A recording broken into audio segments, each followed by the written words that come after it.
One eternity later. May nag-message sa atin guys na si Taiwan daw ay nakuha niya. So pupuntahan natin guys kung talagang totoo na si Taiwan nga ang kanyang nakuha. So abang-abang tayo guys at ipapakita ko sa inyo ang update kung si Taiwan nga ba. Good news yun guys para sa atin dahil si Taiwan ay matagal na nating ibon at talagang hinahanap ko rin. At sana nga ay may magbalik. Salamat naman at may nag-message sa atin na ibabalik niya raw si Taiwan. So abang-abang tayo guys, here we go! So ayan guys, si Taiwan at laking pasasalamat ng inyong lingkod, The Finest World, at hindi kalaban ang nakakuha sa kanya. At mukhang healthy naman siya. At alamin natin kung paano napadapo or napasama itong ibon na to sa kanyang mga warriors.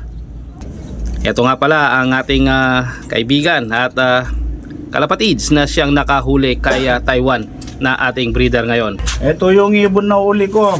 Nakaupo lang ako dito. Katambay. Tinitignan ko mga alaga ko.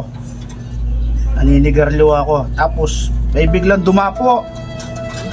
Ito nga yun. Gutom na gutom siguro, no? Gutom na gutom. Ilang araw nang nawawala yan. Pagkain. Dumapo sa akin sa musmon dito. Ang amo ni Taiwan Ang kinuha ko itong nalagyan ng pagkain ko. Dumapo sa akin. Gutom na gutom. Wow. Ayun. Talagang para sa atin talaga si Taiwan guys at hindi pa talaga siya mawawala. Tapos, Actually nagpaalam na ako dyan guys sa ibon na yan, pero nga lang talagang para sa atin talaga siya at buti at punchers ang nakakuha sa kanya. So ano ang may papayo natin sa mga gaya nating punchers na nakakahuli ng mga ibon na hindi kanila? Ano nga palang pangalan natin? Rayan na kinutigi. Yun. So guys, alam nyo na, i-subscribe nyo rin at meron din yung Facebook at nagre-reels din yata itong si kalapatid sa Rayan. So yan guys, ang kanyang ang ating si Taiwan at mukhang malusog na malusog. At nakatanggap tayo ng info na nasa kanya nga ang ibon kaya pinuntahan natin. So nakakatuwa naman, nakala ko'y wala na ang ating si Taiwan. Pero ayan na nga at makakapag-breed pa rin tayo sa kanya ng mahabang panahon. Although may edad na to si Taiwan guys, pero talagang pumapalo pa rin ang kanyang mga linyada. So nawa ay pamarisan ng ating mga kalapatids dyan ang ating si kaibigan si Rayan. Tingnan mo yung pakpak niya, oh. Naglulugon, oh. Naglulugon pa talaga guys, kaya sabi ko nga talagang hindi pa siya makakalayo dahil naglulugon pa si Taiwan. Pa-recover na, yun. Bumalik na yung katawan niya ng sigla, oh. Iyan, magilas na magilas na. Alaga dito ito. So but na lang at hindi kalaban ang nakakuha kay Taiwan. Maraming salamat. Hayaan mo at papalitan ng iyong lingkod ang iyong kabaitan at magkakaroon ka sa akin ng mga young birds. At hindi lang dalawa, kundi dalawang set ng young bird ang mapapasa iyo kapalit ni Taiwan. So shoutout sa mga mabubuting puncher na kagaya nitong si Rayan upang sa ganon ay pamarisan at nawa ay magsilbing inspirasyon sa bawat mga kalapatids na nanonood ng sensor niya, oh. bidyong ito. Ayan.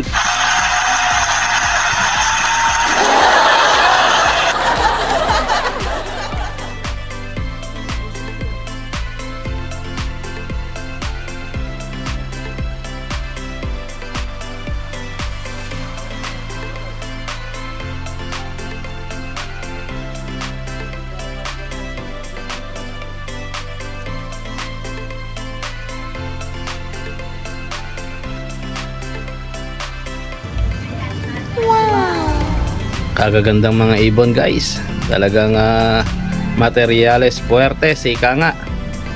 So kapag ka nga naman talaga gusto mong manalo, kailangan mong makakuha ng mga linyadang legit, ika nga, hindi puro wento, kailangan may kwenta.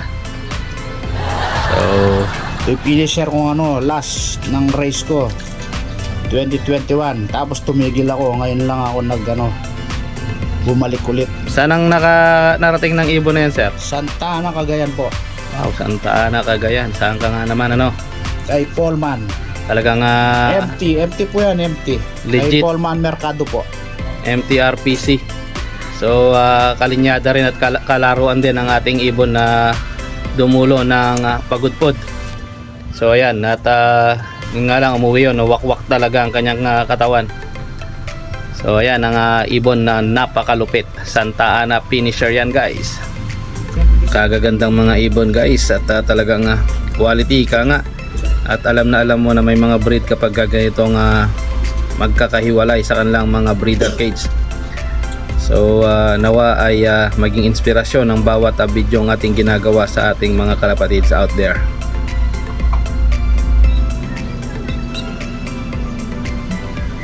Eventually.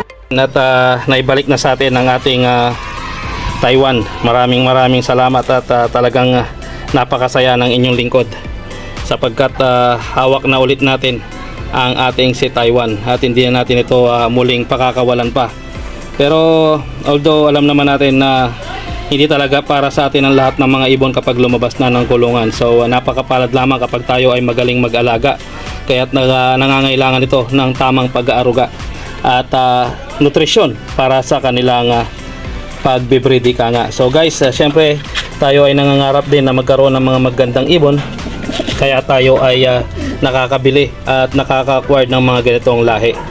So nawa ay magsilbing aral sa lahat ang nangyari dito sa ating si Taiwan. Maraming salamat po sa inyong pagsubaybay sa aking mga munting content sa aking channel. So God bless po sa lahat at mabuhay po kayong lahat. Ugaliin nating mapagpasalamat guys at ring niya. talagang legit na si Taiwan nga ang kanyang nahuli. 196. So, 05. Yan guys at nawa ay naibigan nyo ang aking munting content ngayon.